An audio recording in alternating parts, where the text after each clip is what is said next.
அனைவருக்கும் வணக்கம். இந்த வீடியோவில் நம்ம என்ன பார்க்க போகிறோம்னா, 6th standard third term civics. Already 6th standard first term second term முடிச்சாச்சு. தேர்ட் டேர்ம்லையும் ஹிஸ்ட்ரி ஜியாகிரஃபியும் முடிச்சாச்சு. இப்போ சிவிக்ஸ் பார்க்க போகிறோம். இது முடிச்சதுக்கப்புறம் எக்கனாமிக்ஸோட ஃபுல் 6th ஸ்டாண்டர்ட் ஓவர். நம்ம வீடியோஸ் புதுசாக பார்க்குறவங்க நம்மளோட பிளேலிஸ்ட்டில் போய் எல்லா வீடியோஸும் நான் அப்லோட் பண்ணியிருக்கேன். முக்கியமாக ஜென்ரல் இங்கிலீஷ்க்கு நம்ம ஃபுல் மெட்டீரியல் போட்டிருக்கோம், அதை ஃபாலோ பண்ணிக்கோங்க. ஜிஎஸ்க்கு வந்து பார்த்தீங்க அப்படின்னா வீடியோஸ் அப்லோட் பண்ணிக்கிட்டே இருக்கேன். ஸோ கம்ப்ளீட்டாக எப்படியா 10th ஸ்டாண்டர்டுக்குள்ளே முடிச்சிட்டா கூட ஒரு 80% கவர் பண்ண மாதிரி ஆகிடும். சரிங்களா? ஸோ இந்த நான் கொடுத்துருக்க வீடியோவில் கொடுத்துருக்க கீவேர்ட்ஸு, நான் கொடுத்துருக்க அந்த இம்பார்ட்டன்ட் நோட்ஸை மட்டும் ஃபாலோ பண்ணுங்கள், போதுமானது. 98லேருந்து 99% ஃபுல் எந்த இம்பார்ட்டன்ட் இன்ஃபர்மேஷனையும் மிஸ் பண்ணல. எல்லாமே பிடிஎஃப்ல இருக்கும். சரிங்களா? ஓகே. ஸோ ஃபஸ்ட்டு வந்து இந்த யூனிட்டில் பார்த்தீங்கன்னா டெமோக்ரஸி அப்படிங்கிறது என்ன அப்படின்னா, நம்ம வாழ்கிறது டெமோக்ராட்டிக் கண்ட்ரி. டெமோக்ரஸிங்கிறது ஒரு சுதந்திர நாடு அப்படிங்கிறத, சுதந்திரம் அப்படிங்கிற ஒரு வேர்டிங்க குறிக்கிற மாதிரி. ஓகேங்களா? ஸோ இந்த லெசன் படிக்கிறதுக்கு முன்னாடி இந்த லெசனுக்குள்ள லேர்னிங் அப்ஜெக்டிவ்ஸ் என்னென்னலாம் நம்ம தெரிஞ்சுக்க முடியும் அப்படின்னா, மீனிங் ஆஃப் த டெமோக்ரஸினா என்ன, டைப்ஸ் ஆஃப் டெமோக்ரஸினா என்ன, ஸ்ட்ரக்சர் ஆஃப் இந்தியன் கான்ஸ்டியூஷன்னா என்ன, எய்ம்ஸ் ஆஃப் டெமோக்ரஸினா என்ன, இது எல்லாத்தையும் நம்ம தெரிஞ்சுக்க முடியும். ஓகே, இந்த 4 விஷயத்த நம்ம இந்த லெசன் படித்து முடிக்கிறப்ப ஓரளவு நம்ம எக்ஸ்பிளைன் பண்ணுற அளவுக்கு நாலேஜ் நமக்கு வந்துடும். ஓகேவா? ஸோ புக்கில் கொடுத்துருக்க மாதிரி தமிழ் கோட்டு ஒன்று கொடுத்துருக்காங்க, அதை மட்டும் வாசிக்குங்க. குடிதீல அடிதீலன்னு இருக்கும் ஒர்க்கு. ஓகேவா? தமிழ் கோட்டு. இதோட மீனிங் என்ன அப்படின்னா, இந்த இடத்துல மேபி வேர்டிங்ஸ் வரலாம், புக்கில் ரெஃபர் பண்ணிக்கோங்க.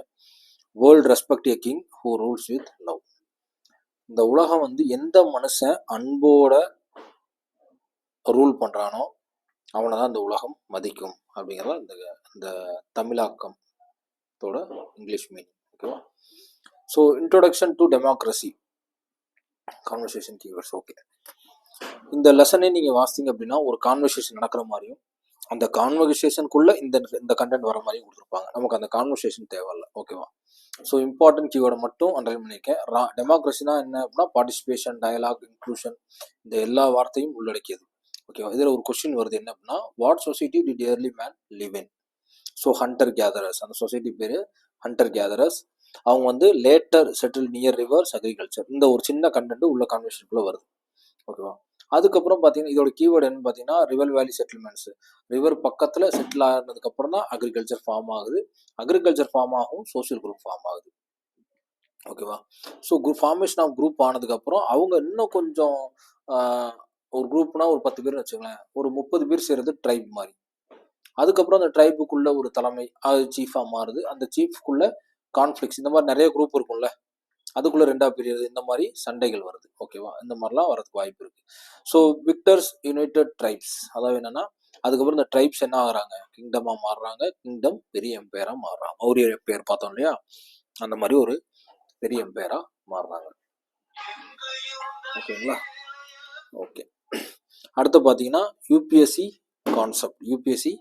கான்செப்ட் பார்த்தீங்கன்னா, state information, political evolution, monarchial systems. Okay, so இது எல்லாமே யூபிஎஸ்சி பாயிண்ட் ஆஃப் வியூவில் இருக்கிறது. இது நமக்கு டிஎன்பிஎஸ்சிக்குள்ளே தேவையில்லை. ஓகே, டேட்டாவில் போயிடலாம்.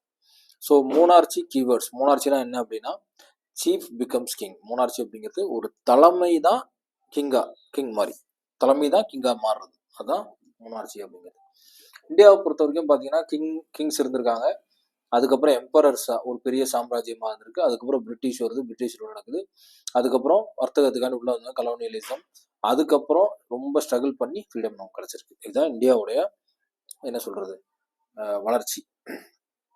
கடைசியில் எல்லாரும் புரிஞ்சுக்கிறாங்க என்ன அப்படின்னா, students class centuries of struggle and sacrifices.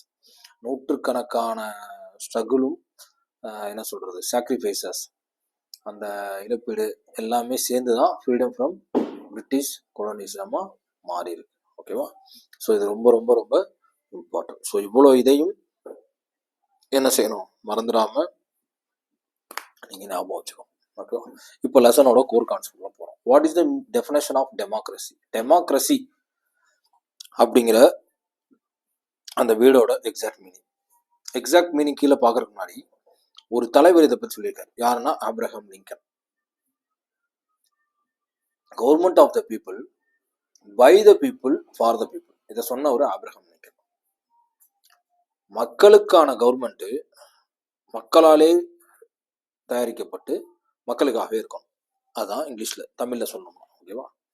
அடுத்த citizen select representative via election. Democracy கண்ட்ரியில் தன்னோட ரெப்ரஸன்டேட்டிவை அந்த நாட்டுடைய குடிமகனா எலெக்ஷன் மூலியமா என்ன பண்றான், செலக்ட் பண்றான். So people participate in politics decision making. Power lies with the people. So people பாலிடிக்ஸில் பார்ட்டிசிபேட் பண்ணலாம், டெசிஷன் மேக்கிங்லையும் பார்ட்டிசிபேட் பண்ணலாம். பவர் ஃபுல்லாக பீப்புள்கிட்ட இருக்கு அப்படின்னு சொல்றாங்க. ஸோ டெமோக்ரஸினா அப்போ நம்ம டெமோக்ரஸியில் வந்துருவோமா அப்படி எடுத்துனே சொல்லிட முடியாது. இங்கே டைப்ஸ் ஆஃப் டெமோக்ரஸி இருக்கு. ஸோ டைரக்ட் டெமோக்ரஸின்னு இருக்கு, இன்டைரக்ட் டெமோக்ரஸி இருக்கு, அல்லது ரெப்ரஸன்டேட்டிவ் டெமோக்ரஸின்னு இருக்கு. ஓகேவா? டைரக்ட் டெமோக்ரஸின்னா people frame laws directly. Direct democracy ஒரு கண்ட்ரியில் இருக்கு அப்படின்னா, இப்போ ஒரு பில்லு பாஸ் பண்ணணும்னா ரெப்ரஸன்டேட்டிவ்க்குலாம் அங்கே வேலையே கிடையாது. ஜனத்தொகையோட கணக்கெடுப்பு தான். ஓகேங்களா? ஒரு 10,000 பேர் இருக்கான், 7,000 பேர் அதை ஒத்துக்கிறான், 3,000 பேர் ஒத்துக்கலன்னா 7,000 பேர் சொல்றதா அங்கே நடக்கும். இதுக்கு பேர் தான் டைரக்ட் டெமோக்ரஸி. ரெப்ரஸன்டேட்டிவ்ங்கிறது இங்கே இருக்கவே இருக்காது. ஓகேவா? Okay. So majority choice accepted. சரி, இப்படி வாழ்ந்துட்டு இருக்க கண்ட்ரி என்னன்னா Switzerland. Long history of successful direct democracy. Direct democracy implement பண்ணி சக்ஸஸ்ஃபுல்லாக வந்துட்டு இருக்கு Switzerland. Okay. Citizen must approve all changes. நான் அக்செப்ட் பண்ணி தான் ஆகும். பொலிட்டீஷியனோட வேலை என்ன அப்படின்னா, இப்போ ஒன்லி கேட் பார்லிமெண்டரி ப்ரொசீஜர், அதை இம்ப்ளிமெண்ட் பண்ணுறது மட்டும்தான் பொலிட்டீஷியனோட வேலை. ஓகேவா? ஸோ ப்ரீம்ஸ் பாயிண்ட் ஆஃப் வியூவில், யூபிசி பாயிண்ட் ஆஃப் வியூவில் ரெஃபரண்டம், இனிஷியேட்டிவ் இதெல்லாம் வந்து அந்த பார்லிமெண்ட்டில் யூஸ் பண்ணுற வேர்ட்ஸ். ஓகேவா? அதுக்கப்புறம் ஹார்ட் கொஸ்டின்ஸ் அங்கே கொடுத்துருக்குது புக்கில். Is direct democracy possible in India? சரி, இது ஏன் பாசிபிள் இல்லை அப்படின்னா, ஜனத்தொகை கம்மியாக இருந்தால் டக்குன்னு அந்த விஷயம் நடக்கும். ஆனால் ஜனத்தொகை அதிகமாக இருந்தால் கஷ்டம். ஸோ இங்கே நம்ம இந்தியன் கண்ட்ரி வந்து சைஸ்லையும் பெருசு, பாப்புலேஷன்லையும் பெருசு, டைவர்சிட்டிலையும் நிறையா இருக்குது. அதனால் இது இம்ப்ராக்டிக்கல், ஒத்து வராத வாய்ப்பு இல்லை. ஸோ அடுத்த ரெப்ரஸன்டேட்டிவ் டெமோக்ரஸி. ஸோ ரெப்ரஸன்டேட்டிவ் டெமோக்ரஸிங்கிறது தான் நம்ம நாட்டில் இருக்கிறது. People elect representative. நம்ம ரெப்ரஸன்டேட்டிவ் செலக்ட் பண்ணுறோம். Representative take decision for all. எல்லாமே எடுக்கிறாங்க. ஓகேவா? ஸோ என்னென்ன எலெக்ஷன் நடக்குது, ஒரு எலெக்ஷன் மூலியமா ஹெட்டாக இருக்கட்டும், செக்ரட்டரியாக இருக்கட்டும், ட்ரெஷராக இருக்கட்டும், அட்மினிஸ்ட்ரேட்டிவ் மெம்பர்ஸாக இருக்கட்டும், எல்லாத்தையும் நம்ம எலெக்ஷன் மூலியமாக தான் நடத்துகிறோம். பட் ஆனால் இதில் ஒரு பெரிய சட்ட சிக்கல் இருக்கு. என்னன்னா, நம்ம எல்லாரும் ஜனத்தொகை இங்கே அதிகமாக இருக்கு, நம்ம எல்லாரும் போய் கத்த முடியாது பார்லிமெண்ட்ல, நம்ம எல்லாத்துக்கும் ஓட்டெடுப்பு நடத்த முடியாது, நம்ம எல்லாத்திட்டையும் ஒரு என்ன சொல்றது ஒப்புதல் வாங்க முடியாது. இட்ஸ் வெரி டிஃபிகல்ட் இல்லையா? அதனால தான் என்ன பண்ணுறோம், ஒரு கான்ஸ்டியூஷன் பிரித்து இத்தனை தொகுதி வாரியாக பிரித்து இந்த தொகுதிக்கு இவர், இந்த தொகுதிக்கு இவர் அப்படின்னு சொல்லி நம்ம ரெப்ரஸன்டேட்டிவாக கொடுத்துருவோம். இவங்க என்ன செய்யணும்னா, ரெப்ரஸன்டேட்டிவ் வந்து டேக் டெசிஷன்ஸ் ஃபார் ஆல். எல்லாருடைய சார்பாக நீங்கள் டெசிஷன் எடுக்கணும், அவ்வளோதான். பட் ஆனால் இங்கே என்ன மீன் பண்ணுதுன்னா, ரெப்ரஸன்டேட்டிவ் வந்து ஒருபோதும் சொந்த முடிவுக்கோ சொந்த அறிவுக்கோ இடமே கிடையாது. ஆனால் நம்ம நாட்டில் ஒன்றும் இல்லை, ஒரு சட்டமன்றத்தில் ஒரு பில்லு பாஸ் ஆகுது, ஒரு எம்எல்ஏ வந்து அந்த தொகுதிக்கு வந்து எல்லாத்தையும் ஒரு இடத்துல கூப்பிட்டு, படித்தவங்க படிக்காதவங்க எல்லாத்தையும் கூப்பிட்டு, இந்த மாதிரி ஒரு சேஞ்சஸ் வரப்போகுதுங்க, இல்லை இந்த மாதிரி பரீட்சையில் இப்படி ஒரு மாற்றம் வரப்போகுதுங்க, இல்லை இந்த இடத்துல இந்த ஒரு செலவு வைக்கலான்னு இருக்காங்க, இந்த இடத்துல இதை பண்ணலான்னு இருக்காங்க, உங்களுடைய கருத்து என்ன? அப்போ அதில் மெஜாரிட்டி என்னங்கிறத பார்த்து அதை போய் சொல்கிறது தான் ரெப்ரஸன்டேட்டிவோட வேலை. ஆனால் இங்கே எப்படின்னா, ரெப்ரஸன்டேட்டிவ்னு ஒன்று எம்எல்ஏன்னு ஒன்று ஆனன்னு, ஓகே நம்ம எடுக்கிற முடிவு சரியாக தான் இருக்கும் போல இருக்கு, நம்ம பண்ணுறது கரெக்டாக தான் இருக்கும் போல இருக்கு, நம்ம தான் முடிவே சொல்லணும்னு சொல்லி நினச்சிக்கிறாங்க. எங்கே ரெப்ரஸன்டேட்டிவ் டெமோக்ரஸியில் ரெப்ரஸன்டேட்டிவ்ங்கிறது ஒரு பிரதிநிதி, மக்களுடைய பிரதிநிதி. மக்களுடைய ஒட்டுமொத்த தாட்ஸில் எது மெஜாரிட்டியாக இருக்கோ அதை உங்கள் வாயால் சொல்லணும், அவ்வளோதான். அது பேர் தான் ரெப்ரஸன்டேட்டிவ் டெமோக்ரஸி. ஓகேங்களா? பட் ஆனால் இங்கே அப்படியே நடக்குது, ஒட்டு கேட்கும் போது மட்டும்தான் வர்றாங்க. அதுக்கப்புறம் ஒரு எம்எல்ஏ பார்க்கணும்னா என்ன செய்யணும், நம்ம கடையாக கிடக்கணும். என்னுடைய ஓட்டு, ஒருத்தருடைய ஓட்டு பாருங்க, என்னுடைய ஓட்டுனால ஒருத்தரை நான் சப்போர்ட் பண்ணி ஜெயிக்க வச்சிருக்கேன். இப்போ எனக்கு ஒரு பிரச்சனை, பார்லிமெண்ட்ல இதை பேசணும் அப்படின்னா நடக்குமா? அப்ப தனிப்பட்ட பிரச்சனையை பேச வேணாம், ஒரு பொதுநல பிரச்சனையை பேசணும்னா நடக்குமா? ஒரு எம்எல்ஏவை பார்க்கறதே இங்க என்ன இருக்கு, டிஃபிகல்ட்டியா இருக்கு. நம்ம நினைச்சோடனே ஃபோன் பண்ணி பேச முடியலாமாவோ, இல்லை போனே இந்த இடத்துல உட்காந்துருப்பாருங்க போய் பார்த்துட்டு வாங்க அப்படின்னு சொல்ற மாதிரியே இருக்குமா? அந்த அளவுக்கு ஈஸியா இருக்கா ரெப்ரஸன்டேட்டிவ் பார்க்கறது? எனக்கான ரெப்ரஸன்டேட்டிவ் தான், நமக்கான ரெப்ரஸன்டேட்டிவ் தான், நம்ம தான் தேர்ந்தெடுத்தோம், நம்ம தான் ஓட்டு போட்டோம், நம்ம தான் பவரை கொடுத்துருக்கோம். ஆனால் நம்ம பார்க்கறதுக்கு இவ்வளோ ரெஸ்ட்ரிக்ஸ் இல்லையா? ஸோ இதுதான் நாட்டில் நடக்கிற பிரச்சனை.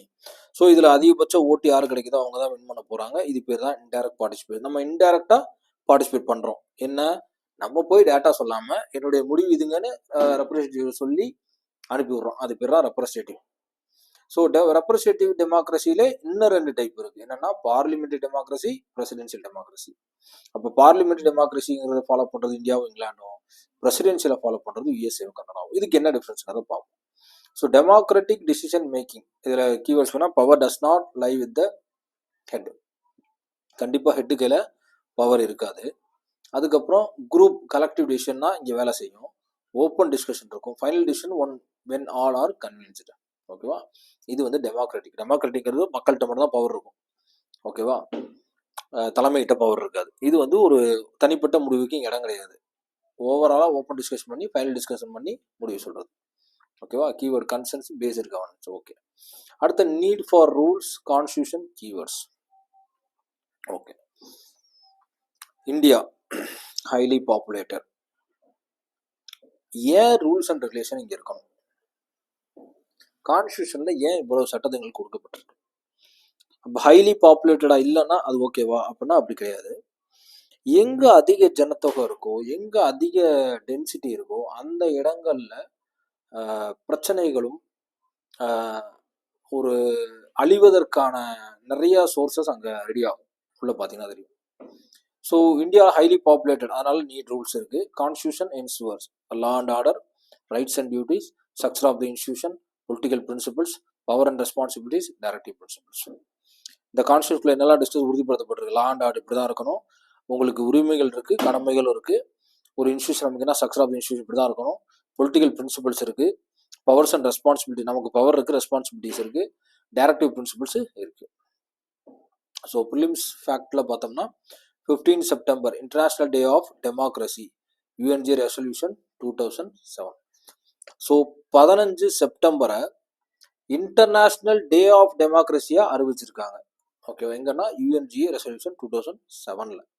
ஓகேவா? மறந்துடாது, முக்கியமான பாயிண்ட் தான். ஸோ ரைட்ஸ் இன் கான்ஸ்டியூஷன் என்னெல்லாம் சொல்லுது? ஃப்ரீடம், ஈக்குவாலிட்டி, ஜஸ்டிஸ், இது எல்லாத்தையும் சொல்லுது. Freedom, equality, justice. இப்போ இந்தியன் கான்ஸ்டியூஷனை பற்றி பார்க்க போகிறோம். ஸோ நம்ம கான்ஸ்டியூஷன் பற்றி பார்த்தீங்கன்னா லாங்கஸ்ட் ரிட்டன் கான்ஸ்டியூஷன், நீண்ட பெரிய கான்ஸ்டியூஷன். இதை டிராஃப்ட் பண்ணவர் drafting committee of the constitution assembly யாருன்னா டாக்டர் பிஆர் அம்பேத்கர். டிராஃப்டிங் கமிட்டினே ஒன்று கமிட்டி, அந்த கமிட்டிக்கு சேர்மன் டாக்டர் அம்பேத்கர். அதனால தான் அம்பேத்கரை chief architect of the constitution, அந்த கான்ஸ்டியூஷனை வடிவமைச்சது இவர் தாங்கிறனால chief architect of the constitution சொல்றாங்க. ஸோ இந்த எய்ம்ஸ் ஆஃப் டெமோக்ரஸி, இது எதுக்காக இந்த டெமோக்ரஸி இருக்கு, எய்ம்ஸ்லாம் இருக்கு அப்படின்னா, power vested in people, people கையில் பவர் இருக்கணும். People need rights to decide, பீப்புளால் முடிவெடுக்க தெரியணும். Not all can participate, hence representatives. எல்லாத்தாலையும் பார்ட்டிசிபேட் பண்ண முடியாதுங்கிற பட்சத்தில் ரெப்ரஸன்டேட்டிவ் மூலியமா பண்ணுறது. ஓகேவா? இங்கே ஓட்டிங் ரைட் இருக்கு, 18 years universal adult franchise, 18 years ஆனால் எல்லாரும் ஓட்டு போடலாம். Representative must protect welfare of the people. Representative என்ன செய்யணும்? கண்டிப்பாக மக்களுடைய நலனை ப்ரொடெக்ட் பண்ணணும், அதுதான் முக்கியம். ஸோ அடுத்த world democracy, world democracy. So ஒவ்வொன்றிலையும் இந்த டெமோக்ரஸியில் உள்ள சிறப்பு அம்சம் எப்படி சொல்லலாம்?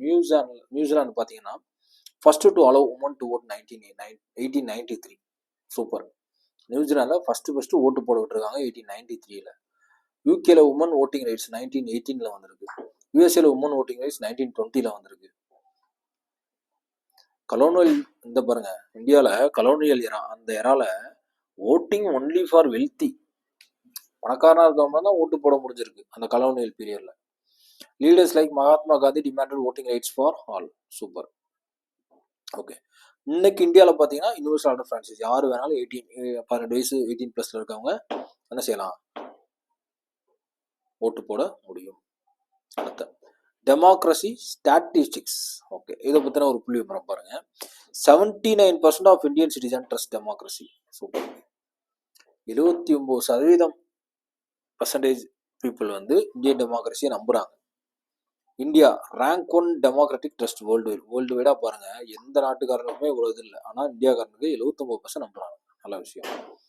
அடுத்த historical development of democracy. Okay, so democracy பார்த்தீங்க அப்படின்னா Greek democracy 5th century BCE, location வந்து கிரீஸ் தான். Foundation of political philosophy. Roman empire பார்த்தீங்கன்னா 300 to 50 BCE, Italian peninsula Rome. San மெரினோங்கிறது 301C, Italy, oldest written constitution still in effect. Iceland democracy பார்த்தீங்க அப்படின்னா 930 CEல வந்திருக்கு. Thingvellir oldest longest functioning parliament. Isle of Man 927 CE between Great Britain and Ireland self governing and crown position. இது எல்லாமே பார்த்தீங்கன்னா democracy. வேறு வேறு விதமான டெமோக்ரஸி நிறையா இருக்குது. அதோட பீரியட் வந்தது, லொக்கேஷனு, அதோட சிக்னிஃபிகன்ஸு எல்லாமே இங்கே கொடுத்துருக்காங்க. ஓகேவா? ஓகே. அடுத்து இன்னும் 2 இருக்குது. British democracy 13th century CE England மேக்னா கர்த்தா 1215. Okay. US democracy 1979 CE USA oldest standing democracy. So ஒவ்வொரு ஊர்லேயுமே டெமோக்ரஸி இருக்குது. அது எப்போ இம்ப்ளிமெண்ட் பண்ணப்பட்டது அப்படிங்கிறது அந்த இடம், ஸோ அது எதை சிக்னிஃபிகண்ட்டாக வச்சு இது பண்ணது எல்லாமே இருக்குது. ஸோ யூபிஎஸ்சியோட பாயிண்ட் ஆஃப் வியூ பார்த்தீங்கன்னா மேக்னா கர்த்தா அப்படிங்கிறது ரொம்ப ரொம்ப இம்பார்ட்டன்ட். இவங்க தான் foundation of rule of law அப்படிங்கிற விஷயத்தை ஏற்படுத்துனது. சான் மரினோ அப்படிங்கிறது மைக்ரோஸ்டேட் கவர்னன்ஸ் மாடல், சின்ன ஒரு கவர்னன்ஸ் மாடல். கிரீக் அப்படிங்கிறது டைரக்ட் டெமோக்ரஸி ஆர்ஜின், டைரக்ட் டெமோக்ரஸியை கொண்டாந்தவங்க. USA 1789 oldest continuous constitution, oldest standing democracy. Okay, ரொம்ப நாளாக இருக்கக்கூடிய. ஓகே, இது அடுத்த concise summary UPSC. Okay, democracy evolve from tribal chief to kingdom, அதுக்கப்புறம் கொலானிசம், இண்டிபெண்டன்ஸ், டெமோக்ராட்டிக் ரூல். இந்த இப்படி தான் வருது. ட்ரைபல் சீஃப்க்கு வந்து சீஃப்லேருந்து கிங்குக்கு வந்து கிங்லேருந்து கொலோனியல் இண்டிபெண்டன்ஸ்க்கு அப்புறம் டெமோக்ராட்டிக் ரூல் வருது. டெமோக்ரஸினா என்னன்னா பீப்புள்ஸ் பவர்னு அர்த்தம். ஓகேவா? அப்ரஹாம் லிங்கன் சொன்னது இல்லையா? 2 மெயின் டைப்ஸ் இருக்கு. Direct, representative. டைரக்ட் ஃபாலோ பண்ணுறது சுவிட்சர்லாந்து, ரெப்ரஸன்டேட்டிவ் ஃபாலோ பண்ணுறது இந்தியா USA. அதுலேயும் பார்த்தீங்கன்னா இந்தியா ஃபாலோ பண்ணுறது பார்லிமெண்ட் ரெப்ரஸன்டேட்டிவ் டெமோக்ரஸி. கான்ஸ்டியூஷன் அப்படிங்கிறத பார்த்தீங்கன்னா longest written constitution drafted by Ambedkar. இது எதை உறுதிப்படுத்துது? ஃப்ரீடம், ஈக்குவாலிட்டி, ஜஸ்டிஸ் எல்லாத்தையும், political structure, directive principles, rights, duties எல்லாத்தையும் டிஃபைன் பண்ணுது.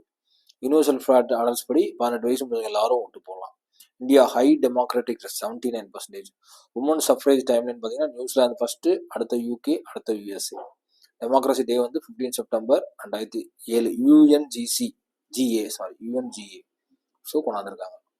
ஸோ இம்பார்ட்டன்ட் கீவேர்ட்ஸ் பார்த்துடலாம். டெமோஸ் ப்ளஸ் கிரைட்டீரியா தான் டெமோக்ரஸி. Direct democracy Switzerland, representative democracy India USA. Parliamentary US president 2 இருக்குது. 18 வயசு. 15 செப்டம்பர் மேக்னா கர்த்தா 1215. 15 செப்டம்பர் என்ன கொடுத்துருப்பாங்க பாருங்க, டெமோக்ரஸி டே. ஓகே, அதோட முடியுதான், கொஞ்சம் இருக்குது. ஸோ லாங்கஸ்ட் ரிட்டன் கான்ஸ்டியூஷன் இந்தியாவோடது. Ambedkar drafting committee chairman. Iceland parliament 1930 CE. San Marino constitution 301 CE. New Zealand தான் ஃபர்ஸ்ட் உமன் ஓட்டரை விட்டது 1893. 79% trust in Indian democracy. So முக்கியமான பாயிண்ட்லாம் அடுத்தடுத்த நான் ஷார்ட் அவுட் பண்ணியிருப்பேன் ரீகால் பண்ணுறதுக்காக. ஓகேங்களா? ஸோ இதோட முடியுது. ஸோ எல்லா வேர்டும் ரொம்ப ரொம்ப இம்பார்ட்டன்ட், மறந்துடாதீங்க. Thank you so much. தேங்க்யூ.